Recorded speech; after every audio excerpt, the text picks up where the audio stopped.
kita mulai lagi yang tadi ini diminta untuk menghitung nilai menghitung atau menentukan nilai yang terkecil, ya, yang terkecil. Tadi ide saya adalah coba kalian modifikasi dari hitung total. Oke, hitung total kan gini, ya. Sekarang kita ini ya elemen terkecil. Atau saya singkat aja namanya prosedurnya min, ya, atau get min, oke, atau n aja, get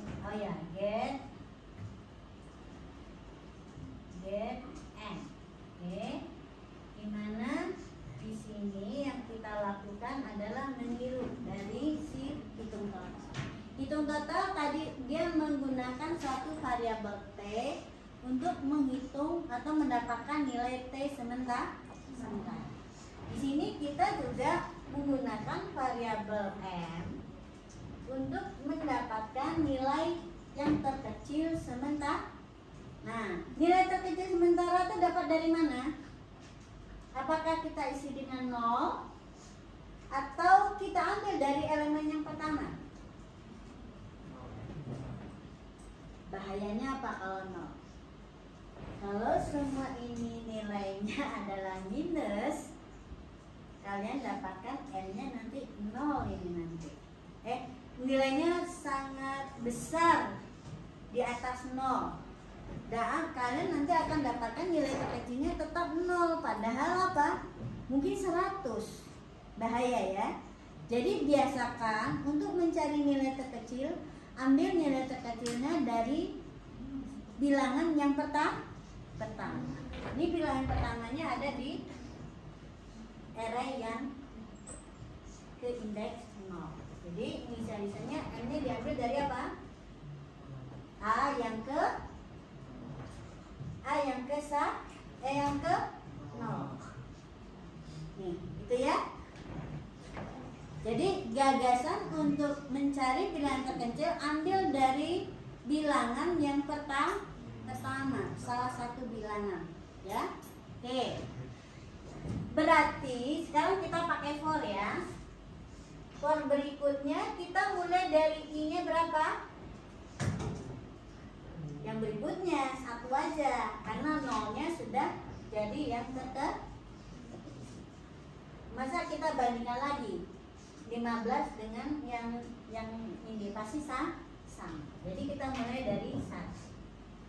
Terus ini tetap kecil dari n, ya. Ini tetap plus. Oke. Dah, sama ya dengan seperti itu. Nanti yang kita return apa? Return m. Yang kita return adalah si m. Oke, yang berbeda nih di dalamnya, ya. Apa yang kita kerjakan di dalam ini? Coba lihat logikanya. Nilai yang terkecil sementara kita, n-nya karena kita dapatkan dari a ke 0 adalah 15. Sekarang kita kunjungi elemen yang pertama. Berapa ini? 17. Bandingkan 15 dengan 17. Mana yang lebih kecil? 15. Ya. Berarti tidak kita ubah yang terkecilnya kan? Tetap. Kunjungi lagi yang berikutnya. 3 bandingkan dengan 15. Bandingkan ini boleh kalian bandingkan kecil atau bandingkan besar. Ya, kita mau pakai bandingkannya apa? Berarti di sini kita pakai apa? Itu apa? Perbandingan itu pakai instruksi apa? Membandingkan instruksi pencabangan ya, yang butuh kondisi ya. Kondisinya apa di sini? If A yang ke I Kita mau bandingkan apa? Besar atau kecil? Kecil. Kecil dari M. Diapakan? Kalau dia kecil dari M, berarti di sini apa? Depan sini pakai apa? If A yang ke I kecil dari M, diapakan? Contohnya ini, A yang kedua kecil dari M ya. Berarti M-nya kita ubah. Ubah dengan nilai apa? A yang ke I itu. Nah, berarti di sini M-nya diubah menjadi apa? Diisi dengan nilai yang mana? A yang ke I. Diambil dari yang baru. Ya kan? Ya. Jika tidak, kalau nggak lebih kecil kan nggak kita ubah nilainya. Berarti tinggal ditutup. Ya, ini dan-nya, ini M-nya. Udah kan? Ya, ini kalau algoritma ya. Terus dia akan mengunjungi yang berikut. Nah, ini tadi berubah ya, pas di sini jadi di. Sekarang tadi udah di sini, sekarang dia pindah lagi dengan loop.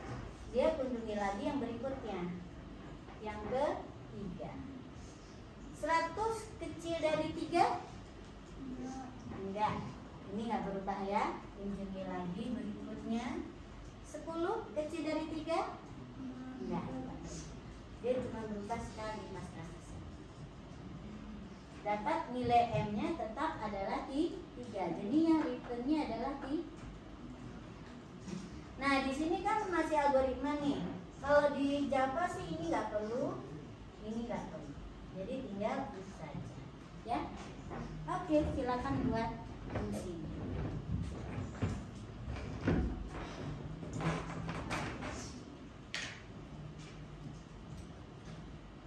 Kita buat fungsinya integer get n.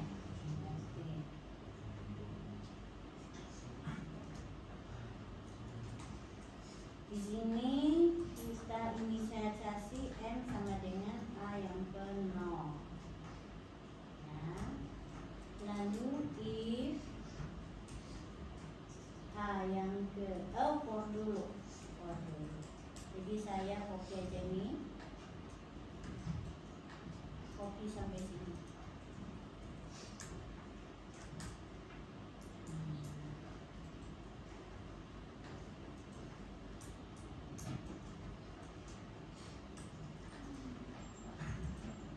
Oke. Di sini integer n a yang ke 0 ya. Di sini kita ubah if if a yang ke I kecil dari n, maka n-nya sama dengan a yang ke I. Sudah selesai, ini return n. Ya. Terus cara manggilnya sama di sini ya. Newton total. Di sini kita tampilkan nih ya. Kita copy aja ini. Copy lagi. Saya mah malas ngetik satu-satu lama ya. Saya main copy. Nah, ini ya. Di sini saya ubah ini jadi min. Oke.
Oke ya.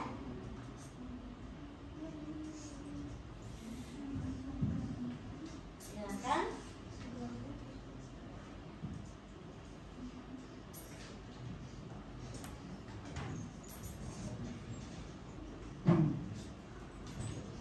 Kita kebetulan di sini punya dua array ya, A dan B. Bisakah kita membandingkan apakah ini kedua array ini isinya sama atau berbeda? Nah, caranya gimana? Kembali ke logika ini, ya. Kalau ini array A, ini misalnya adalah array B. Ukurannya sama. Sudah jalan ya? Sudah? Sudah ya? Nah, misalkan ini 15, 17, 3, 101, 10. Ini arraynya sama atau beda? Sama atau beda? Beda. Kenapa beda? Ini tergantung definisinya kita ya. Dia bisa sama kalau kita lihat dari ukuran dan tipenya.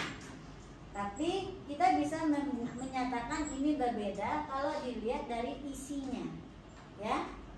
Apakah di sini ukurannya sama? Tipenya sama? Iya. Terus apa yang berbeda? Isinya. Ini sama, ini sama, ini sama. Berbedanya di elemen yang ke isinya juga sama. Jadi kalau kita mau bikin definisi bahwa array itu sama atau berbeda, bisa kita definisikan dari bahwa setiap elemen array itu dianggap sama kalau setiap elemennya bernilai sama. Oke? Nah, kalau definisi kesamanya seperti itu, coba buat algoritmanya. Ya. Untuk menyatakan apakah kedua array ini sama atau berbeda. Coba jadikan definisi tadi menjadi algoritma. Coba. Ya. Pakai ini yang paling mirip tuh pakai yang ini.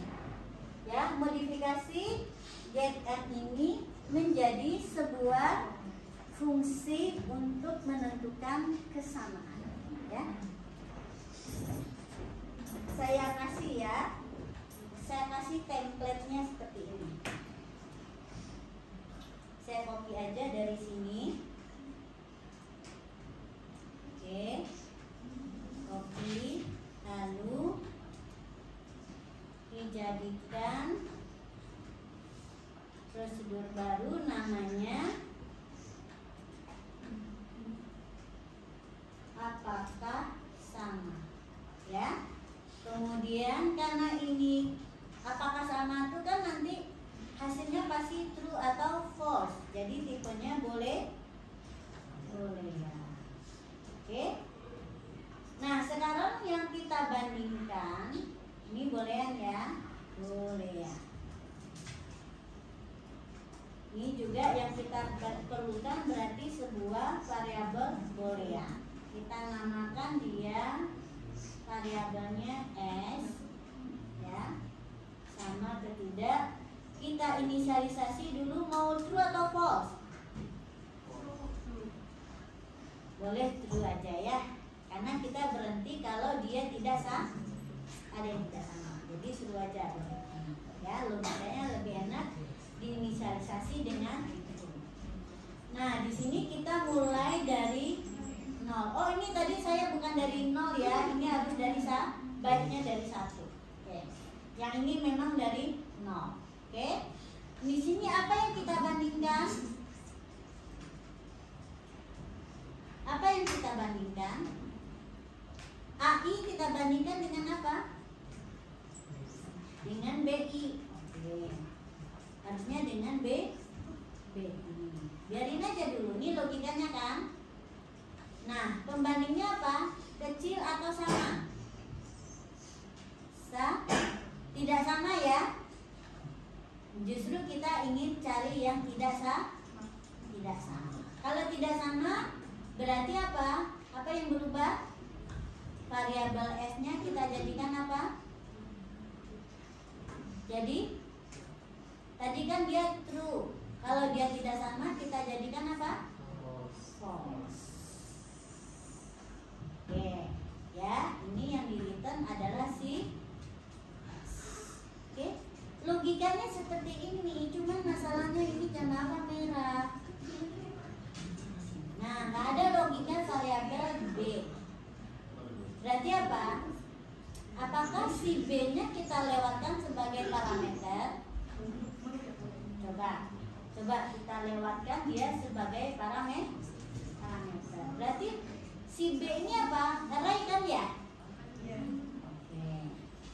Array and B. Array and B. Apa dia bilang? Cannot resolve to a type. Oh iya, dia harus besar ya. A. Oke, mau. Terus tapi dia apa lagi nih salahnya? Type of the array must be an array type. Nah, ini ya array n. Berarti di sini kita inikan B titik. Nah, elemennya kan A. Itu ya? Ya. Kan B-nya tadi ini di sini adalah apa? Atau saya buat ini huruf besar ya. B. Oke. Berarti di sini B titik A yang ke I. Ya. Karena B ini adalah array M. Ya, dimana array M ini yang dibandingkan dengan AI yang sebelah kiri adalah yang juga adalah yang elemen A yang ke. Ingat ya, gak bisa ini kita langsungkan jadi B titik BI karena dia harus diakses melalui array-nya. Ya, oke. Coba kalau ini perubahan yang paling minimal, bisa nggak ini? Hasilnya benar nggak? Sekarang kita coba apa? Kita coba membandingkan ya. Berarti kita panggil si A titik apakah sama? Oke. Ternyata cara manggilnya seperti ini. Ya. Oke. Seperti ini dulu ya. Kita cobakan.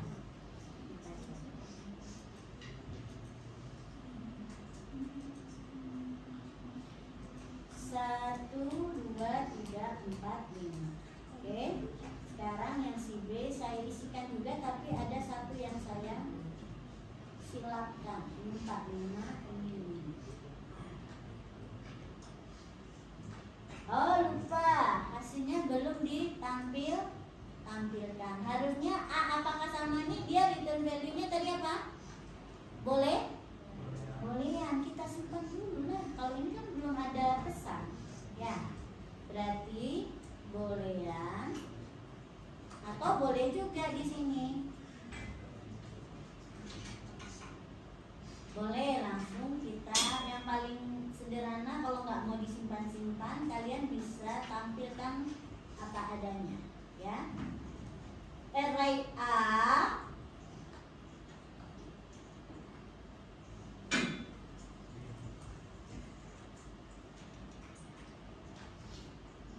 sama dengan array B adalah, nah langsung aja kita ambil ini. Hasilnya itu kan adalah langsung true dan atau false. Bisa ya seperti ini. Ya. Oke ya. Hasil dari fungsi bisa langsung di output. Sekarang kita cek.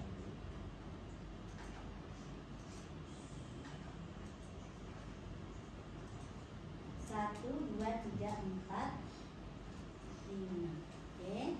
1, 2, 3, 4, 4, 5. hasilnya tidak sama. False ya. Oke, sekarang kita cobakan yang sama. 1, 2, 3, 4, 5. 1, 2, 3, 4, 5. Iya, true. Persis kan? Cantik kan? Oke. Ini satu cara bahwa kalau misalnya kita melibatkan lebih dari satu objek dari tipe array, bisa juga tetap kita pertahankan dia sebagai prosedur non statik seperti ini, dan salah satu objeknya menjadi parameter. Ya, oke, coba buat dulu ini.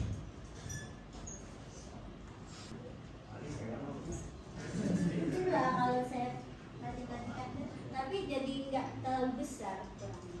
Jadi ini adalah kembaran dari apakah sama. Kembaran kenapa? Logikanya persis sama, ya. Ini juga tadi saya copy dari sini kan. Logikanya persis sama, cuman apa? Cara membungkusnya yang berbeda. Kalau ini saya cuma lewatkan satu parameter, yaitu B-nya, sedangkan A-nya menjadi yang sudah menjadi pembandingnya nanti ya, objek yang membandingkan. Sehingga cara memanggilnya seperti ini ya, kita panggil dari objek A, yang kita panggil adalah fungsi apakah sama dengan parameternya si objek B ya. Oke. Nah, pada cara yang kedua, kembarannya A dan B sama-sama saya jadikan sebagai parameter. Oke. Nah, di sini cara mengakses elemennya itu harus melalui parameter ini, si A dan B. Nah, oleh sebab itu dia harus kita akses melalui lewat pakai titik ya, titik, karena dia udah variabel nih ya. Oke, lainnya sama. Nah, yang N juga jadi nggak bisa langsung N, tapi harus lewat parameter tadi, parameter atau variabelnya itu kan. Nah, di sini karena keduanya, agar kita nggak manggil melalui si A, kita jadikan ini sebagai parameter fungsi static. Nah, cara memanggilnya jadinya seperti ini ya.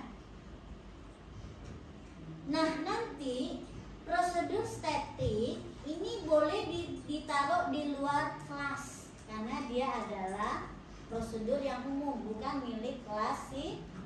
Itu bedanya ya, bukan milik kelas array N. Sedangkan yang ini apakah sama, dia harus ditaruh di dalam kelas si array N ya, karena dia menjadi prosedur private-nya si kelas ini. Oke ya, kita eksekusi. Hasilnya ini sama ya, antara kedua kembaran ini sama. Ya, 1, 2, 3, 4. Ini saya bedakan ya. Hasilnya false. Kalau sama dia juga akan sama.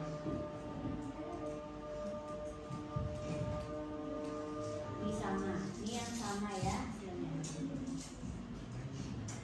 Ya, sama-sama true, sama-sama.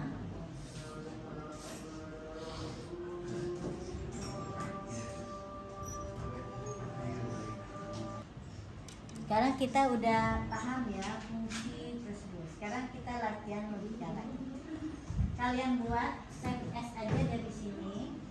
Tapi sekarang ada dua yang saya minta. Kalian cobakan untuk array of character sama array of string. Array of character dan array of string.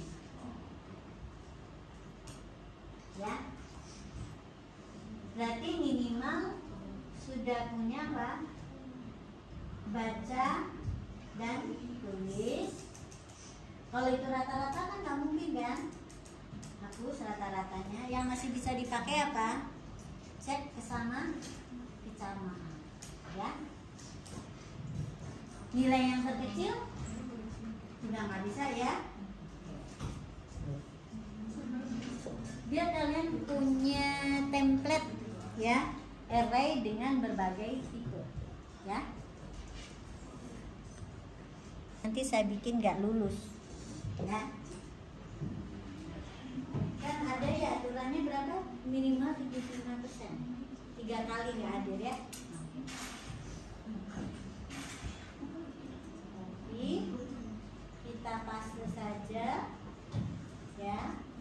Ini kita mau bikin array of string dulu. Array of string. Array string. Ya.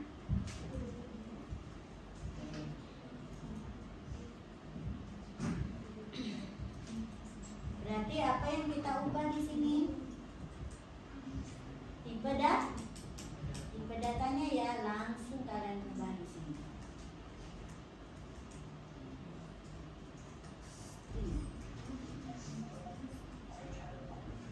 String. Ini juga berubah ya, string. Kenapa error?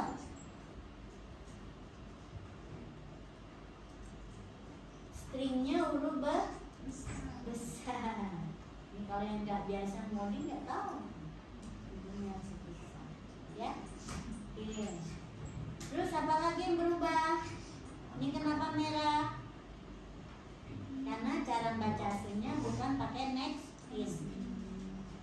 Nah, cek aja, nggak usah dihafal ya, tinggal di sini. Nanti muncul tuh yang mana yang cocok. Bisa pakai next. Oke? Apa bedanya pakai next dengan pakai next line?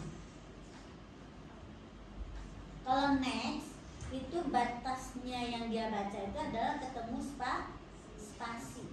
Kalau next line ketemu enter atau pindah baris. Ya, itu bedanya.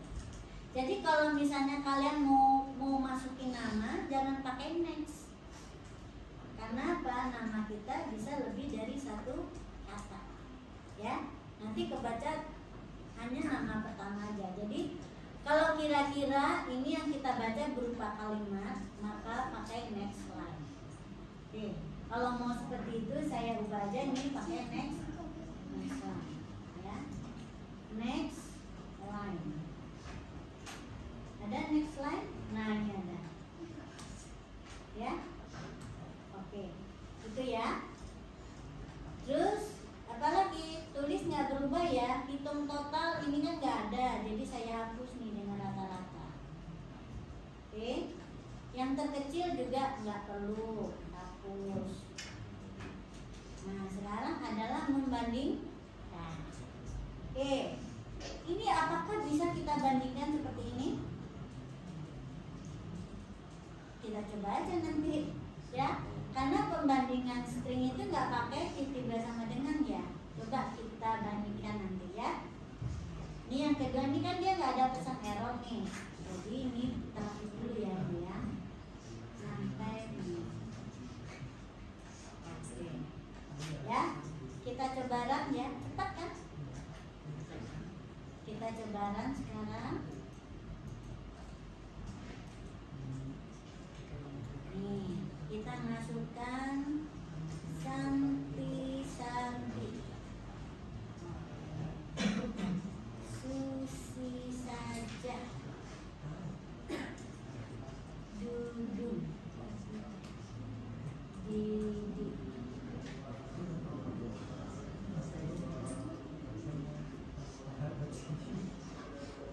Dita Sari. Benar ya?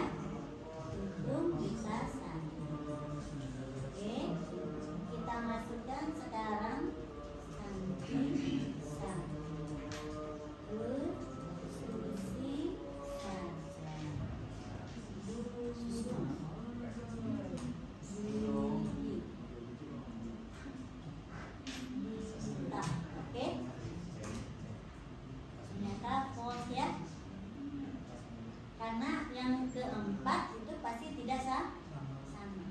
Coba kita benar nggak ini, jangan-jangan salah semua. Kita yakinkan lagi nih. Ini yang pendek-pendek. Kita gigi, duduk, dada, dede. Ya.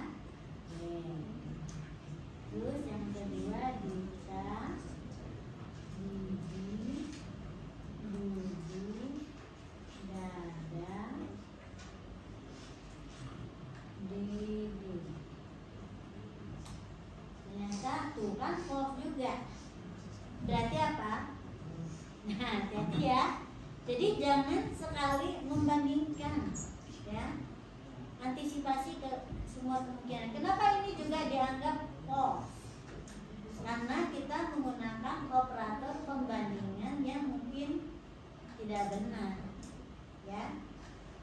Oke. Caranya gimana? Coba dicek di sini, ya. Nih, kasih pesan. Apakah memang dia selalu masuk ke false ini atau tidak, ya.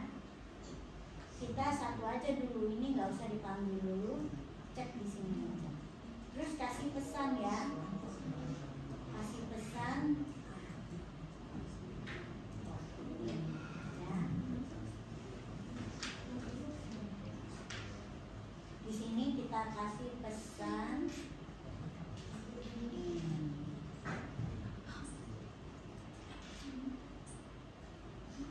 Yang ke-I itu false, ya. Dan yang ke-I dia false.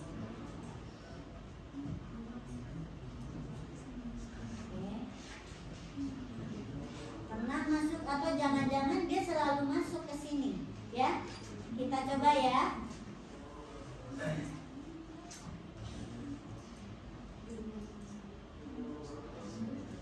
Kenapa dia selalu salah? Kan itu masalahnya tadi. W, E, R, T, J. Oke. W, E, R, T, J. Oke, kita cek, ya. Tuh kan false terus. Ternyata nggak bisa pakai pembandingan ini karena ini bukan pembandingan string. Kita coba ganti, ya. Cara membandingkannya harusnya gimana? Nah, ini, ya. Pembandingan suatu string itu pakai titik. Nah, equals, ya. Equals.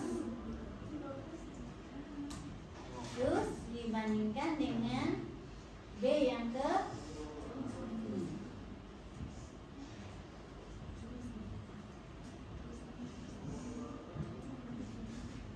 equals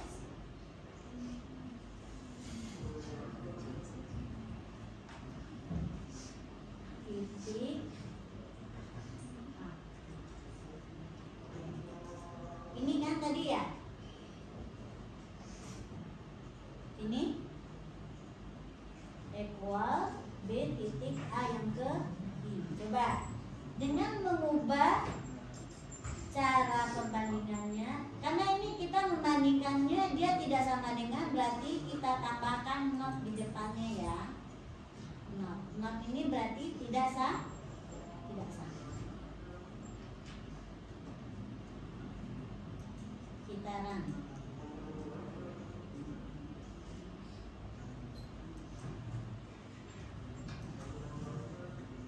W, E, R, T, J.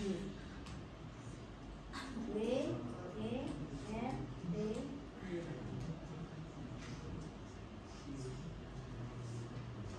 Array A sama dengan array B adalah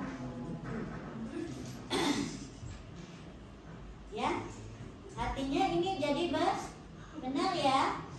Dia tidak pernah masuk ke menyatakan salah. Kita coba sekarang yang tidak samanya. Pasti dia pernah masuk ke dalam A, B, C, D, E. Sekarang saya isi A, B,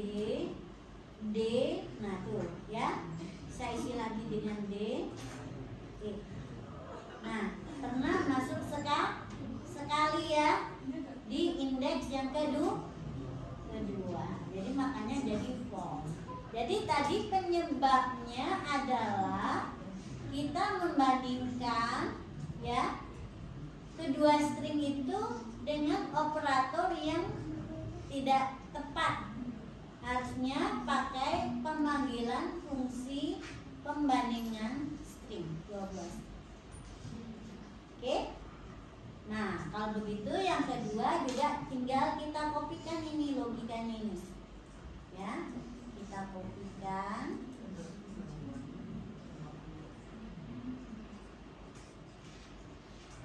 Oke, kita pas. Hingga nanti yang si A-nya juga pakai A titik. Ya. Udah, itu ya. Selesai. Berarti ini juga bisa kita coba. Itu caranya ya. Pastikan yang satu udah oke, baru tinggal copy. Jadi ya. Coba kita run sekarang. Apakah keduanya sama? Harusnya sama. A, B, C, D, A, B, C, D, E. Hasilnya sama-sama. Oke, ya. Sekarang kalian coba sendiri untuk array of character. Ya, saya kasih tahu. Ini yang bakal susah, yang kalian bingung gimana cara menginputkan karakter. Coba dulu ya. Jadi ini contoh untuk array of character. Di sini yang khasnya nanti yang berbeda dengan string tadi adalah terutama cara membaca karakternya. Coba perhatikan di prosedur baca itu. Kita pakai sc.next. Itu kan pembacaan string. Ya. Terus tapi kita tambahkan ya pakai memanggil fungsi char add. Jadi kalau kalian habis next itu dikasih titik, pasti muncul itu ya opsi untuk char add-nya. Silakan dicoba. Terus ambil posisi indeksnya itu adalah 0. Berarti dari yang kita ketik itu ambil yang mana. Tapi boleh aja misalnya gini. Kalian masukkan NRP, tahunnya itu ada di karakter yang keberapa? Kalau mau mendapatkan tahun dari suatu string, itu juga bisa. Ambil mulai dari posisi berapa dan panjang karakter, panjang berapa banyak karakter yang mau diambil. Itu ada fungsinya juga, ya. Misalnya nih dari database udah dapat nih NRP-nya.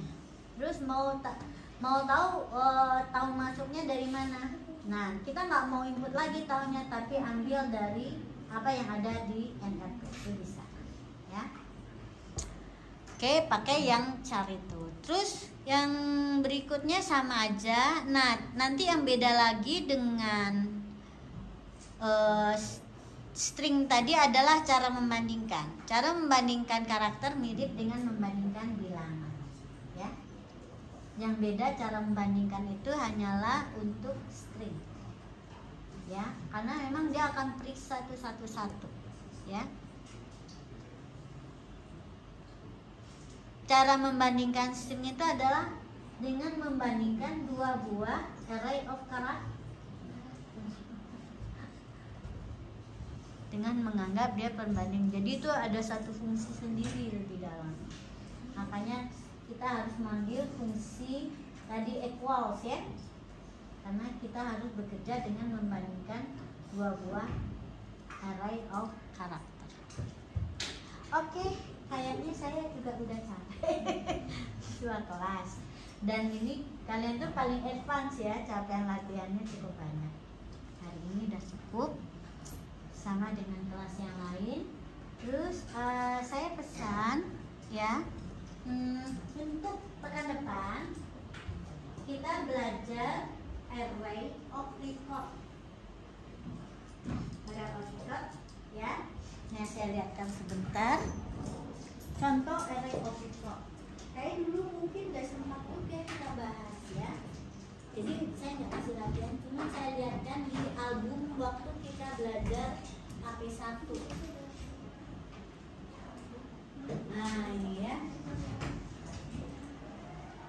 kelas C ya? Ini ya, di kelas C dulu ternyata nggak sampai ya array of record ya. Coba lihat yang di kelas A itu sampai nggak ya? Ini di kelas A sempat dulu ya, array barang. Jadi kalau kita array of record, contohnya ini ya. Nah, kita harus punya apa? Kelas yang lain. Kan tipenya berarti tipenya record kan? Artinya tipe barangnya harus sudah ada. Nih dia nih barangnya. Ya. Jadi kita definisikan dulu tipe barang. Dan minimal untuk setiap kelas itu ya kalian punya prosedur baca dan tulis ya, pastikan. Sehingga nanti untuk array of barang, contohnya yang ini,